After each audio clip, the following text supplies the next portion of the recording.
Max Verstappen's future in Formula One is no longer a mystery. He's staying at Red Bull through at least the 2026 season, one of the sport's biggest ongoing storylines, packed with rumor, speculation, and endless debate, has finally reached a definitive conclusion. The reigning four-time world champion won't be jumping ship to Mercedes or any other team next year. Instead, he's staying put with the team that has been built around him. This outcome has been shaped not by public statements or dramatic announcements, but by the quiet power of contract clauses and race results. The key to understanding how this story played out lies in a very specific performance clause in Verstappen's contract with Red Bull, one that could have allowed him to leave early under particular conditions. For months, insiders and fans alike speculated that this clause might come into play if Red Bull stumbled or Mercedes came knocking with a tempting enough offer.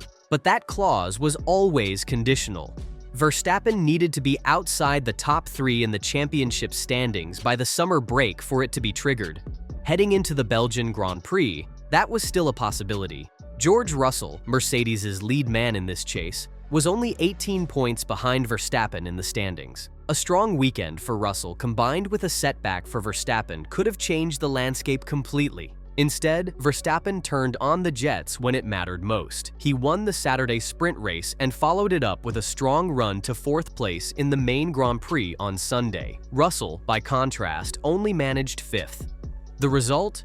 Verstappen increased his margin over Russell to 28 points, locking himself safely into the top three.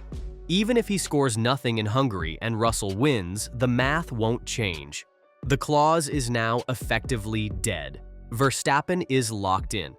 So what does this mean for the rest of the grid? In short, the biggest domino in the 2026 driver market has just fallen. Now, expect the rest to follow. Teams that had been waiting to see what Verstappen would do can move forward with their own plans. That includes Mercedes, where George Russell's future had been tied, at least partially, to the outcome of this saga. Russell is out of contract at the end of this season. He's been in discussions with Mercedes for months, but with Verstappen potentially on the market, those talks were always going to be a bit cautious. Russell himself acknowledged that if a driver of Verstappen's caliber becomes available, any top team would be foolish not to explore the option. It was never personal, it's just how the sport works at the highest level. To Mercedes' credit, team principal Toto Wolff kept Russell in the loop. He didn't hide the fact that there were conversations happening with Verstappen's camp, but he also made it clear that nothing would happen unless Verstappen himself wanted it.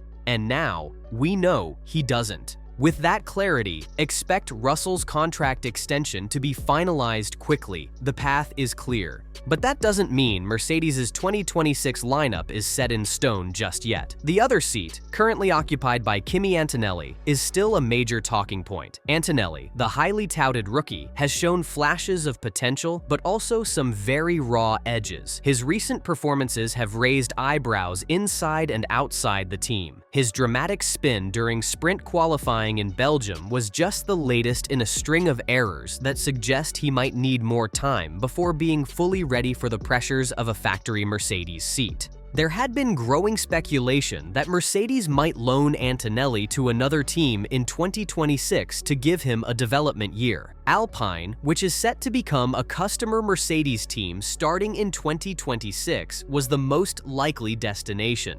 The presence of Flavio Briatore, now effectively running the show at Alpine, added fuel to that idea. Briatore and Wolff are known to have a close working relationship, and such a deal would have made sense for both sides. But Verstappen's decision changes the equation. With the Dutchman staying at Red Bull, there's less urgency for Mercedes to make drastic changes. Antonelli might still stay in-house, where the team can monitor his progress directly and manage his growth in a more controlled environment. That said, don't expect Mercedes to hand out long-term deals just yet.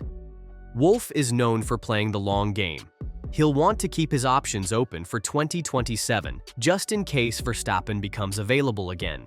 While the 2026 clause is no longer active, another performance-related clause kicks in for 2027. If Verstappen is outside the top two by the 2026 summer break, he could walk away. That possibility means Mercedes will likely offer Russell a one-year deal with an option for a second, and Antonelli could be kept on a short leash contractually. The logic is simple. 2026 is a reset year. Formula One introduces a brand new set of technical regulations, engines, chassis, aerodynamics, everything. It's the perfect storm for unpredictability. Some teams will get it right, others will fall behind. And if Red Bull stumbles while Mercedes or even Aston Martin surges, Verstappen might look to jump in 2027. Mercedes wants to be in a position to make that happen. And speaking of Aston Martin, they're emerging as a real wild card in this entire discussion. They're switching to Honda engines in 2026. They have Adrian Newey involved in next-gen car development, and they may have a seat available at the end of 2026 when Fernando Alonso's contract expires. Alonso is nearing the end of his incredible career, and if he decides to step away, Aston Martin could become one of the most attractive destinations on the grid, especially if their 2026 car is a frontrunner. Verstappen and Russell are both drivers who could fill that spot.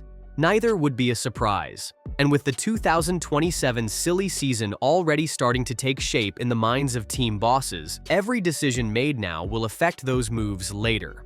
While Verstappen's decision has provided some clarity at the top of the grid, there's still chaos brewing at Red Bull's second seat. Yuki Tsunoda is under pressure. His season has been inconsistent. After a promising start, he suffered a crash in Q1 at Imola that set him back in both confidence and development. Since then, he hasn't scored a single point. He's been off the pace in qualifying, weak in race trim, and often stuck behind midfield traffic with no way forward. In Belgium, he finally showed some spark. He qualified 7th, his best starting position in Red Bull colors, and ran closer to Verstappen's pace than any teammate has at Spa since Daniel Ricciardo in 2018.